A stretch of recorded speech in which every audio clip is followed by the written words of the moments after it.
write your songs. Stay true to who you are. Don't chase another fad, fashions. Do what's true to you. And if it's honest, people will find it.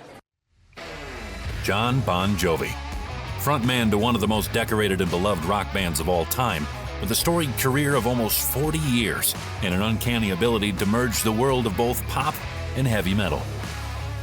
A band that was inducted into the Rock and Roll Hall of Fame in 2018. Jon Bon Jovi is as influential in the music industry as he is renowned. When you start as a musician, you don't really look forward. I can't see in the future, and we never have. You just say, let's just play, and you play today. If we're healthy and we're out there, you do it. It's fun. That's about it. But the huge success Jon and the band had started from humble beginnings.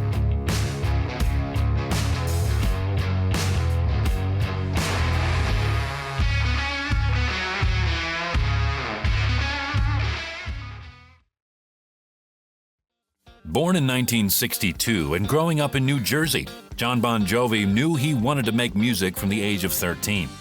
Hanging around in his local clubs, he was convinced that one day he too would be a rock star. Idolizing his local music scene, which included rising stars like Bruce Springsteen, Jon was playing clubs by the time he was 16. He met a keyboardist, David Bryan, in high school, and the two formed a band called Atlantic City Expressway.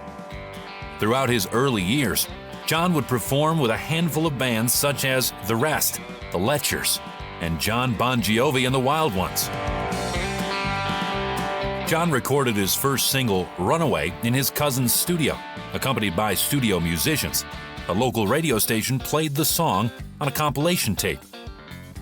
After his time in school had ended, Jon went to work for his cousin Tony Bon Jovi at Power Station Studios, a Manhattan recording facility, continuing to follow his dream. Despite sending several demos, including one produced by Billy Squier, to record companies, Jon failed to gain any traction.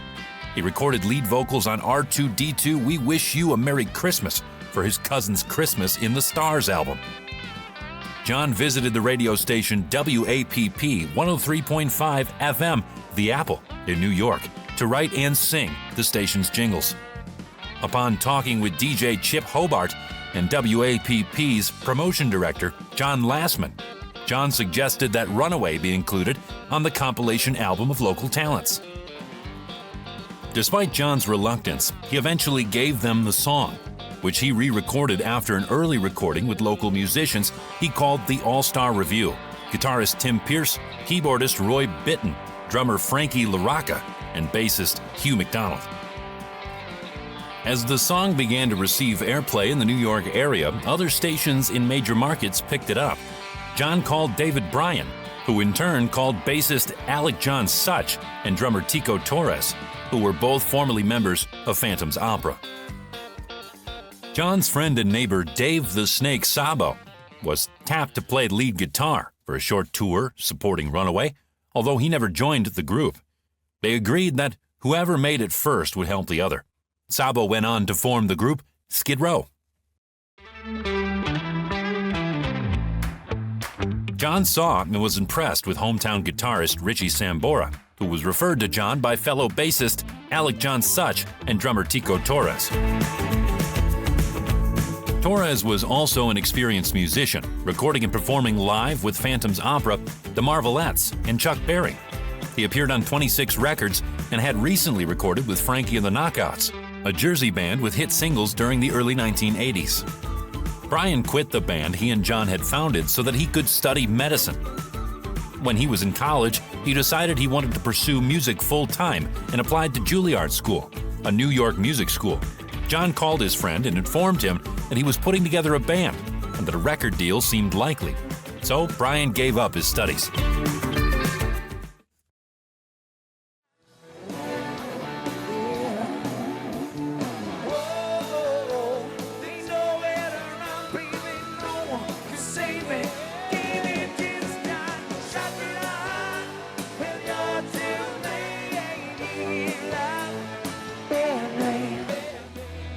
Having played showcases and opened for local acts, Jon and the gang caught the attention of Derek Shulman, who signed them to Mercury Records.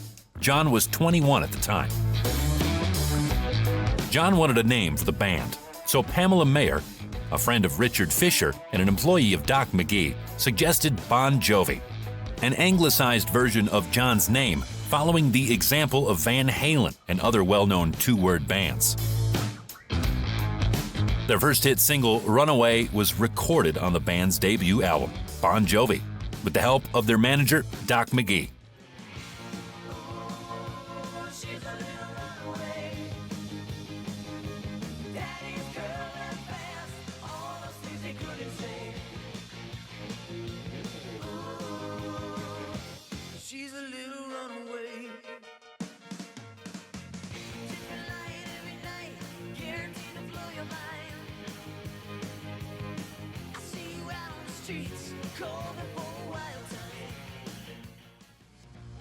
The album reached number 43 on the Billboard 200 album chart.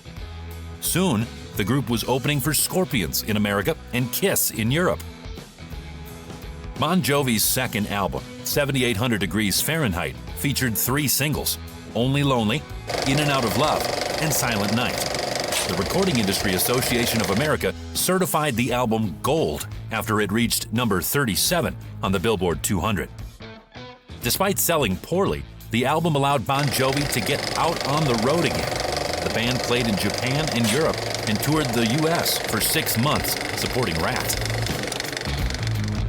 The group changed its approach after 2 moderately successful albums and hired Desmond Child as a collaborator and Bruce Fairbairn for production. During the recording of their third album, Bon Jovi spent 6 months in Vancouver, Canada. The band named the album Slippery When Wet after a trip to Vancouver's strip club. The album, Slippery When Wet, topped the Billboard 200 for 8 weeks. Both You Give Love a Bad Name and Livin' on a Prayer, the first 2 singles from the album, reached number 1 on the Billboard Hot 100. The band won a People's Choice Award for Favorite Rock Group and an American Music Award for Favorite Pop/Rock Band. Shout it out in your children, baby. You give love. Here we go.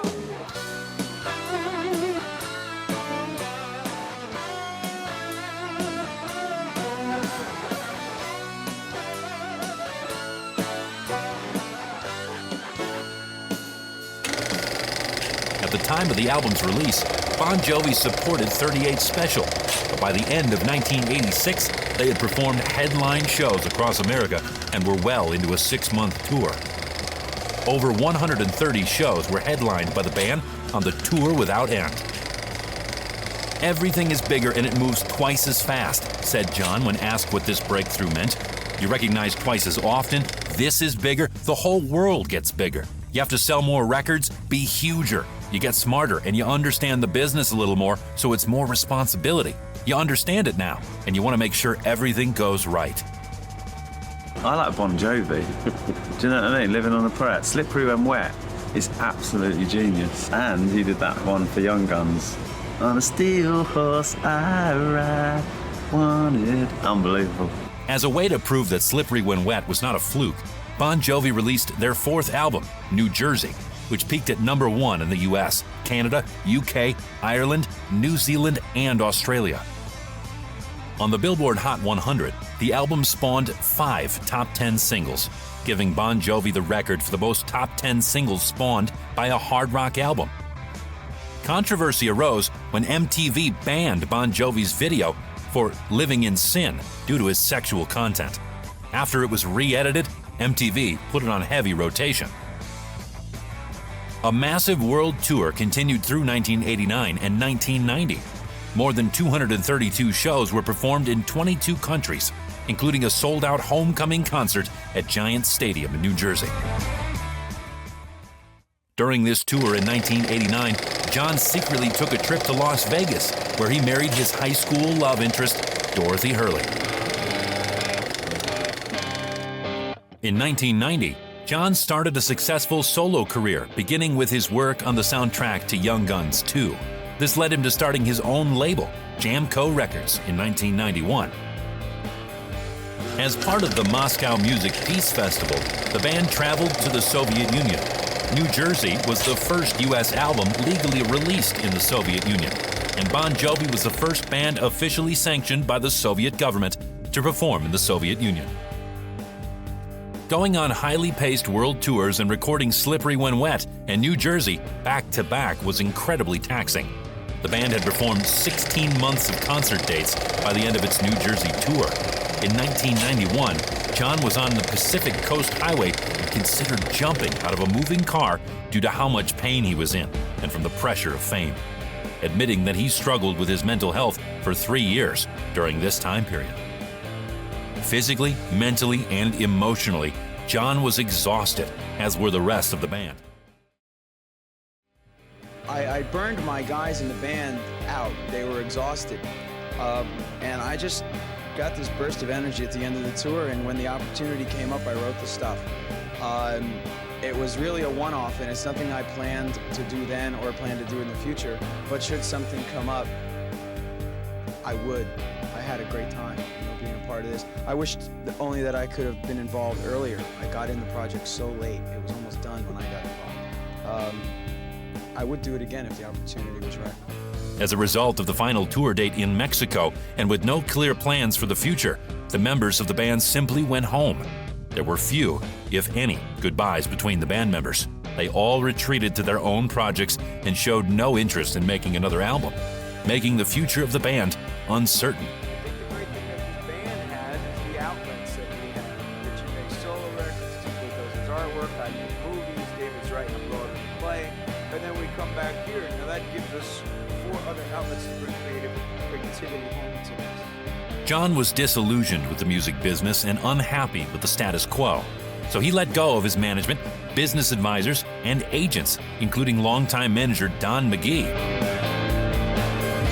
Jon closed ranks and formed Bon Jovi management himself to take on the management responsibilities, giving himself a fresh start. Well, work on the craft of songwriting, because that is the foundation, and that's what gets to people. You have to be able to write a song that it becomes a soundtrack to people's lives. During the 90s, Jon got into acting and worked starring roles in Moonlight and Valentino and The Leading Man. Eventually, though, Jon wanted to bring the band back together. To discuss this possibility, the band traveled to the Caribbean island of St. Thomas. By allowing each member to talk about his feelings without interruption, they were able to resolve their differences. Once their issues were resolved, they headed back into the Vancouver Little Mountain Studios with Bob Rock to record their 5th album. The 5th studio album by Bon Jovi, Keep the Faith, marked a new chapter in the band's history and marked a change in its sound and image. Instead of heavy drums and wild guitar solos, the album introduced a more mature sound of Bon Jovi and contained more serious lyrics. An MTV Unplugged episode featuring the band was unlike any other. Bon Jovi performed acoustic and electric versions of classic hits, Bon Jovi and non-Bon Jovi songs, as well as new material from Keep the Faith in a close-up, in-the-round stage setting. Does it make a difference if we make it all night? We got each other, that's a lot for love. We'll give it a shot, whoa, we're halfway there. Oh, leave it on a prayer. Take my hand, we'll make it, I swear. Whoa, leave it on a prayer. To promote the album, Bon Jovi toured the world extensively, visiting countries they had never been to before and headlining stadiums across South Africa, Europe, Asia, and Australia. The band released their greatest hits album, Crossroad, in 1994. The first single from the album became the band's best-selling single and topped the Billboard Hot 100 for 6 months. A World Music Award was given to Bon Jovi for Best-Selling Rock Band. In that same year, John Such left the band. The first lineup change since the band began. Hugh McDonald, who played bass on Runaway, unofficially replaced Such. Jon said regarding the departure of Such, "Of course it hurts, but I learned to accept and respect it. The fact that I'm a workaholic, studio in, studio out, stage on, stage off, want to be dealing with music day and night, doesn't mean everyone else has to adjust to that pace."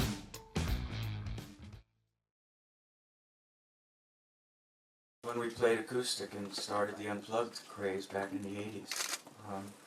That was just a situation where we thought that the audience, who were a bunch of our peers, it was going to be difficult to work that crowd, you know? And so we thought, well, let's just break it down to the way it all begins, which is 2 acoustic guitars, barefoot, sitting on the stage.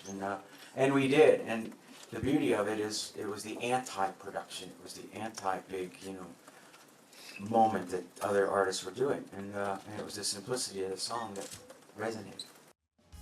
During the band's European tour, their 6th studio album, These Days, was released. The song debuted at #1 in the UK and remained there for 4 consecutive weeks. In the same year, the band won the Brit Award for Best International Band and the MTV Europe Music Award for Best Rock Group.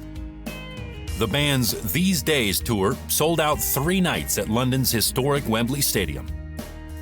In the wake of the These Days tour's overwhelming success, the members of the band separated. However, unlike the period following the New Jersey tour, tainted with uncertainty, this break was a decision made consciously by the group. The members of Bon Jovi agreed to take a 2-year break from the band. It's how you did it when you began. You write a song for you, and if people love it, they'll find it. It's really not about how many units, you know. I mean, it really isn't.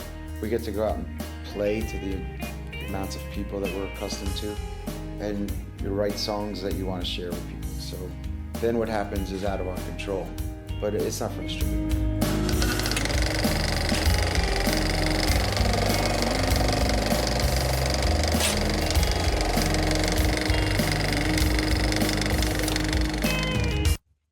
Bon Jovi reunited in 1999 to record the song Real Life for the movie Ed TV.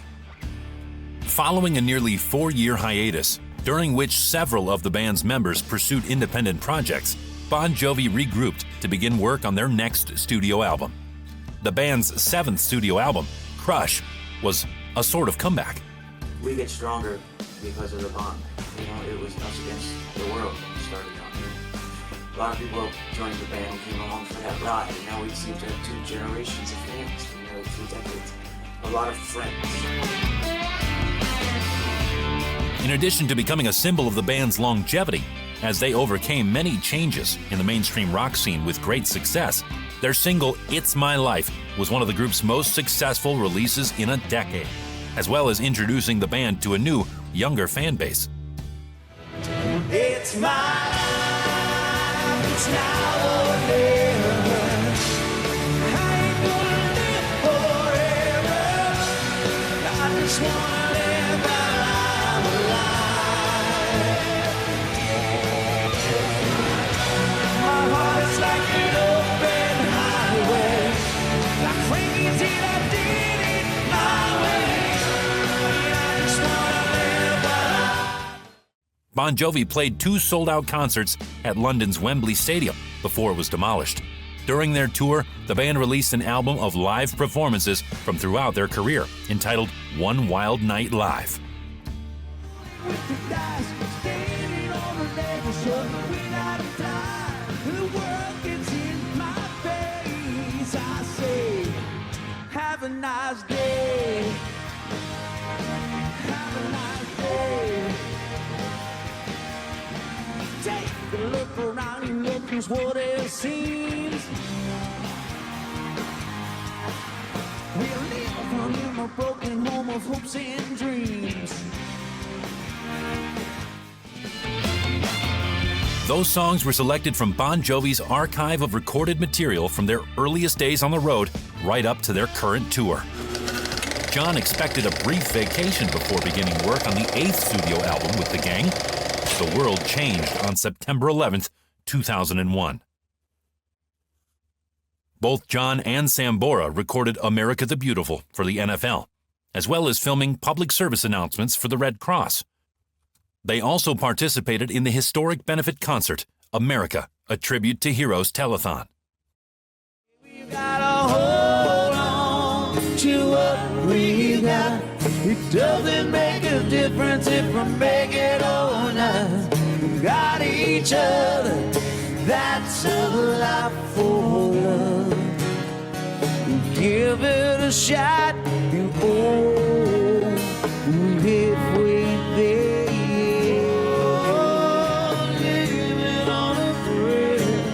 my The band performed at 2 Monmouth County Alliance for Neighbors concerts in Red Bank, New Jersey, 1 month later to raise money for families living close to the band's hometowns that were affected by the World Trade Center disaster. In addition to performing at Madison Square Garden, Bon Jovi also raised relief funds and paid tribute to those who worked to save lives during the attack.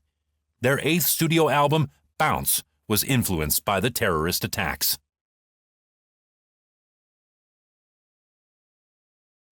A duet version of their single, Who Says You Can't Go Home, included on the band's 9th studio album, Have a Nice Day, was recorded with Jennifer Nettles of Sugarland. This version topped the Billboard Hot Country Songs chart, making Bon Jovi the first rock group to reach number 1. Been there, done that. I ain't looking back on the scenes I saw. Saving lives, spending too much time on the telephone. Says you can't go home. Who says we can't go? Following the release of the album, the band went on a worldwide tour. Over 2 million people attended the tour, which was a significant commercial success. The tour ranked 3rd behind the Rolling Stones' A Bigger Bang World Tour and Madonna's Confessions Tour. Bon Jovi was inducted into the UK Music Hall of Fame in 2006 alongside James Brown and Led Zeppelin. We always thought that it was most important to be a songwriter, you know, to write songs, and especially writing a song that's going to be there for the ages. You know, you write those kind of songs that generations sing. It's the greatest gift there is. Following the success of their previous singles version with Jennifer Nettles, Bon Jovi's 10th studio album, Lost Highway, combined the rock sound with country music. Bon Jovi performed 10 promotional concerts in the US, Canada, the UK, and Japan as part of their album promotion. And in a strange way, I don't think we've achieved our highest moment yet. You know, just to be able to do it at this level is fantastic. And every step along the way, believe me, we thought that was the big time. You know, getting a record deal, to Slippery When Wet, to Keep the Faith, to the resurgence with Crush, you know, to being here today. Every time you do another project, it seems to take you to another level, and I don't think there's any end in sight. The band was the first to perform at the new O2 Arena in London when it opened in 2007. Described by John as a Bon Jovi album with Nashville influences, the album contained another collaboration, Till We Ain't Strangers Anymore, featuring Leanne Rimes, and was nominated for the Academy of Country Music Award for Vocal Event of the Year. If you just talk to me, baby, till we ain't strangers anymore. Lay your head on my pillow, I sit beside you on the bed.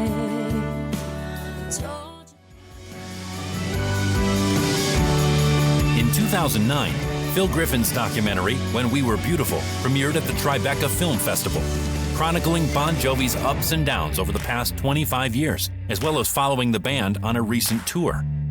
That same year, John and Sambora were inducted into the Songwriters Hall of Fame. After their Nashville-influenced album, the band released their 11th studio album, The Circle, which returned to rock and roll. The Circle tour saw Bon Jovi head out on the road again. In New Jersey, the band made history by performing the first show in the brand new New Meadowlands Stadium. Born, and these babies were kind of pushed out of the things that are happening actually in the world, you know. And as you become a grown-up songwriter, I think you're almost, you're going to write about that kind of stuff. And that's what's going to come out. But for us, it's in a very, very human way. It's in a very personal way. How maybe, that couple that's next door to you, how are they feeling about it? Or the people that come to see you in concert. You kind of put yourself in that kind of position, and you kind of be right from a place of the observer. In late 2010, John was appointed by Barack Obama to the White House Council for Community Solutions.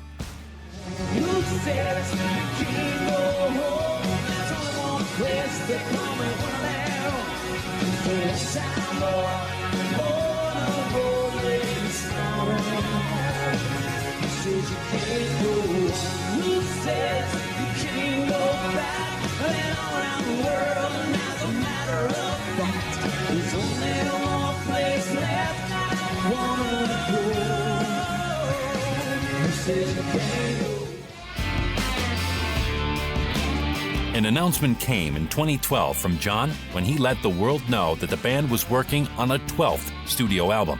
And in a live performance, Jon played an acoustic version of one of the songs that would appear on the album. A new concert album by Bon Jovi called Inside Out featured content from previous tours. The album was screened at movie theaters along with a question and answer session with the band members. You know what? If you're smart, every day is a memory. There are things you just got to see them flying by. You know, it's being a songwriter. It's the closest thing to immortality that we're ever going to see. You know, I've never felt competition. I guess, even as an artist, I think I've never really felt a competition with anybody else. I think that we're running our own race, interestingly enough. I think it's almost like if you get into that competition race with somebody else, you're not really being yourself. You're kind of drifting into their lane a little bit. You know what I mean? So, all you can do is really the best you can do. So if you look at, personally, that's the way I've always been. You're doing it that way. And then, if somebody jaunts ahead of you in that particular race, well, they do. And then a year later, you're ahead of, it's just, it's about how the songs are affecting people, and that's what's going on. So, By 2013, Sambora departed the band's ongoing tour for unspecified reasons. Session guitarist Phil X filled in. Phil X previously replaced Sambora for several 2011 dates. Despite rumors that Sambora had been fired, Phil X stayed on for the remainder of the tour. Both Sambora and Jon later denied the claim. Jon told a reporter that Sambora had officially left the band.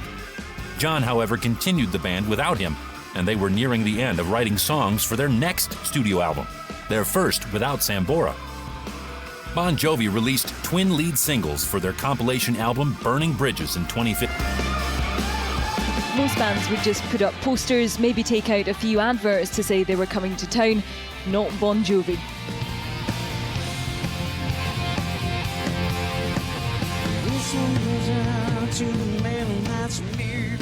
Kicking off their 12-night residency at the O2 tonight, this was not so much a performance as a statement of intent.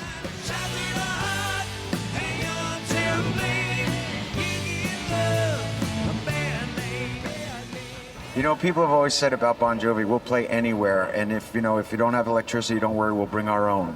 Case in point, the roof of the O2. So we wanted to do something fun, something different, and get a good view from the top.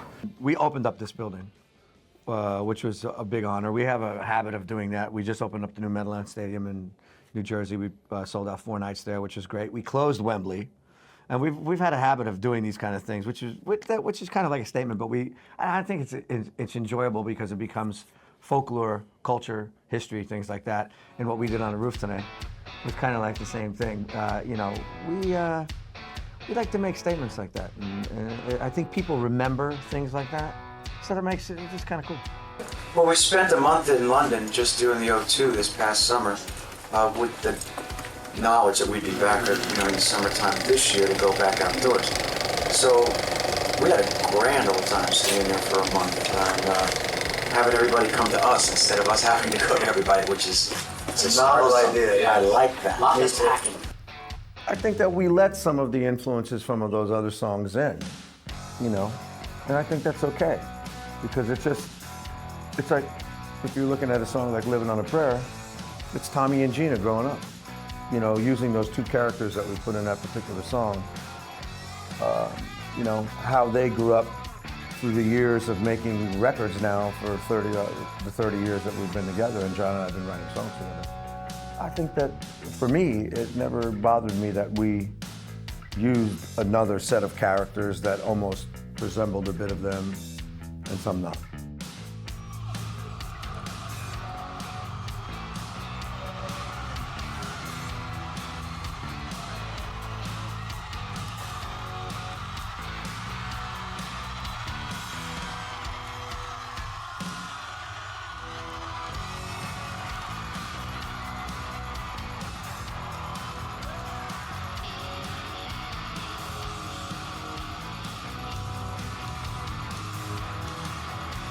I don't think we put any pressure on ourselves in those situations. You know, that'd be the last thing you'd want to do. We were given this wonderful accolade, and we said, okay, let's make it special. Let's invite everybody to a bar the night before and play for a while, you know, just in a party atmosphere. So I hope you're all coming. But then tomorrow is just a means to the way back, you know, west. We're heading back home. So tonight's more of the celebration and the party. Tomorrow is look good for the cameras, hope they don't unplug the monitors, and then, you know, journey on. I don't think you can put that kind of pressure on yourself. Yeah, it's never a pressure. It's a pleasure to play. It's fun. I'm on the road now. We're finishing our residency here at the O2 on Saturday evening. This is probably, we're somewhere in the show number 52 or 53 of our tour at this point. We're looking at probably 150 shows. I have another 100 shows left in 30 countries all over the world. There'll be a new greatest hits package coming out with 5 new songs for Christmas.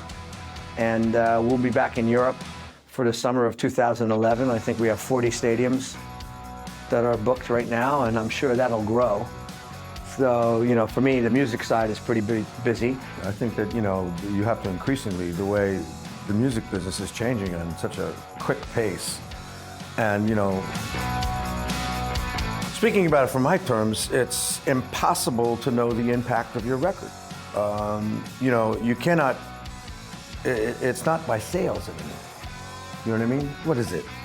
How many people hear it? Is it 3 times? Is it 6 times? Is it 12 times? Who knows?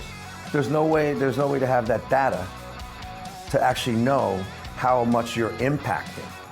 You know, I think that, you know, doing the interactive thing that we've done with this record and the app, in a way we've tried to trick people into nostalgia to actually get the physical copy of the record, because it's going to change every show that we're on the road. There's going to be some new thing that's going to be coming out of that, which I just thought was a brilliant idea. It wasn't mine, unfortunately, rats. But, you know, I think that's, for me, you know, I'd loved having that album cover. I couldn't wait to get it and see what the credits were and who produced it and who played what and what happened here and what happened there. And maybe this will put people into that mode again, you know. But that's our generation, you know, particularly, I think. And maybe one behind us and hopefully 2 behind us. But now, I mean, you know, speaking about my daughter who's 15 and a half years old, the whole album experience is almost gone. It's all a playlist of cherry-picking songs that she likes off a specific artist's record. Not that it's wrong or right, it's just the way how the business is now shifted, you know. And, you know, I mean, album, to me, an album is a whole work of art, in a way, for a musician. You know, that's the only way I know how to do it. I have to surround the concept of what I was trying to do, you know. You know, on my last solo album, I made it a very specific. I did a whole limited edition run with the whole record on vinyl, obviously.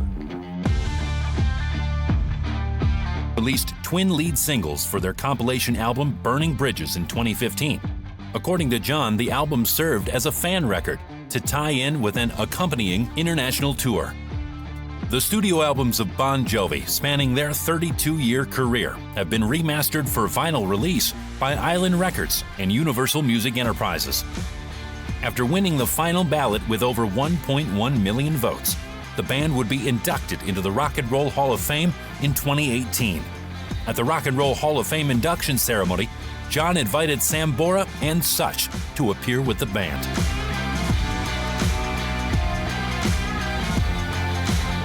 We have performed in snow, rain, dire heat. Every extreme there is. Bon Jovi has brought rain to deserts. The elements are of no concern here. You know? It will be glorious no matter what. Actually, it was a partnership with Interactive from Washington, D.C. And it was done, I was drawn to it because I think that the internet, everything goes on. You want to pass on knowledge. That's what it's about. Also, if you're a Bon Jovi fan or a Richie Sambora fan, it'll definitely let you into the life of who I am.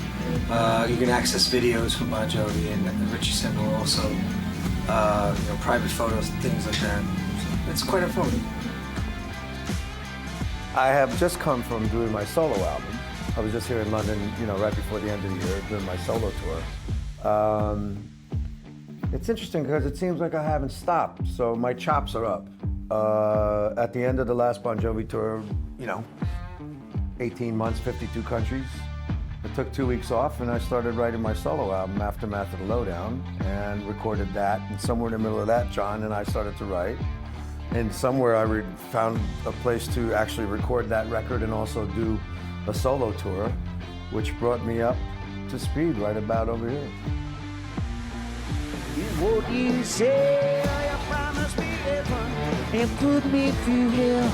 Chains of love, now hold on me. When passing the prison, you can't break free. Oh, you're not in time. Yeah. Whoa, you know it right. No one can save me. Maybe this time, shut it out.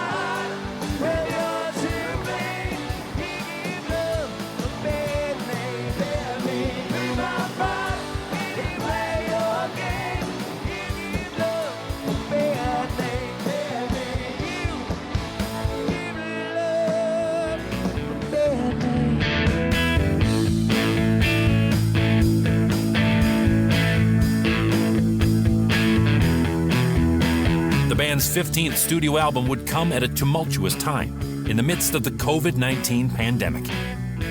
This record proved to be their most politically charged yet, tackling topics such as police violence, the pandemic, gun control, and immigration. The album reached number 5 on the UK Albums Chart and 19 on the US Billboard.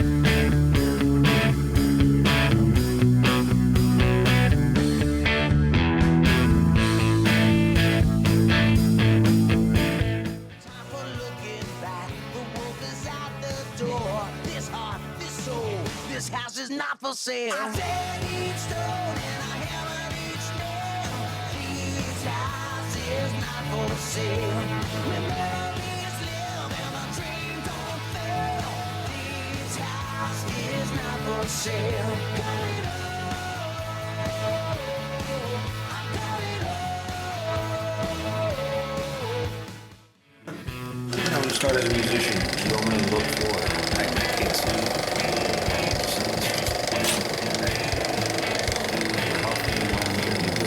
It's fun. It's better. When John spoke about being tested positive for COVID in 2021, he said that it made him realize just how volatile we are and how fragile life is.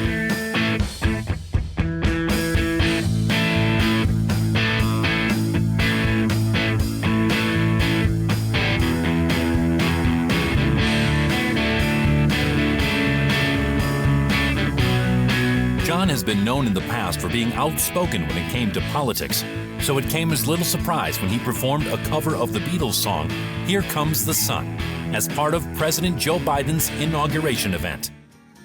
Here comes the sun, doo-doo-doo-doo. Here comes the sun, and I say it's all right.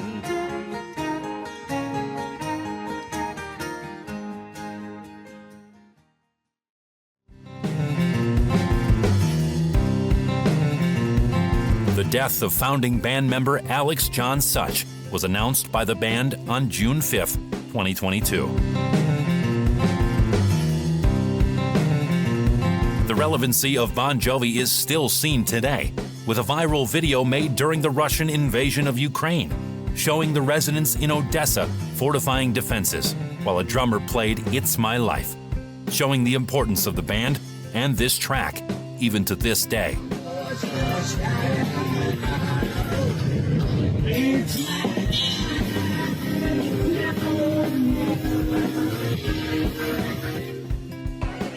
It's pretty great, I mean, it goes to show you that stick around long enough, and I just feel great. We work very hard. We realize that songs are really what it's all about, and for us, it's that simple. It's just writing songs that are now part of the patchwork of American pop culture.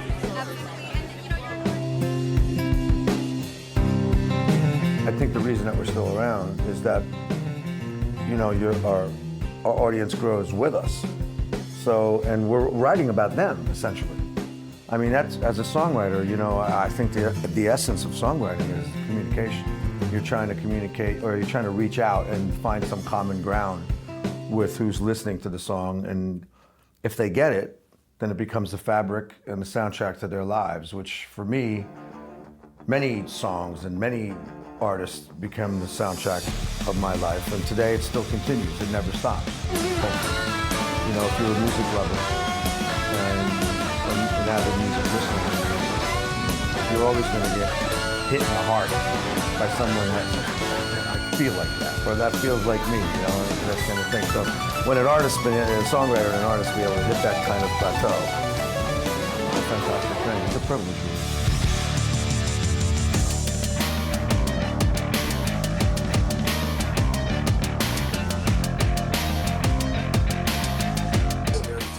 It's generations of fans, and so it's 100+ millions of albums. It's hard to imagine a world without Jon Bon Jovi's music. He formed his band over 40 years ago and quickly took the world by storm.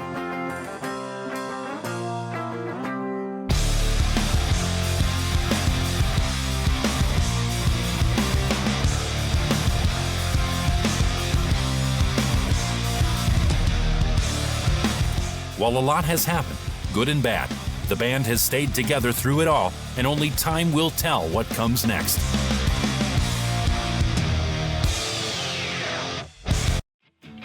After over 120 million records sold worldwide, more than 2,700 concerts in over 50 countries, for more than 34 million fans. Jon Bon Jovi and the rest of the band will forever go down in history among some of the greatest musicians of all time.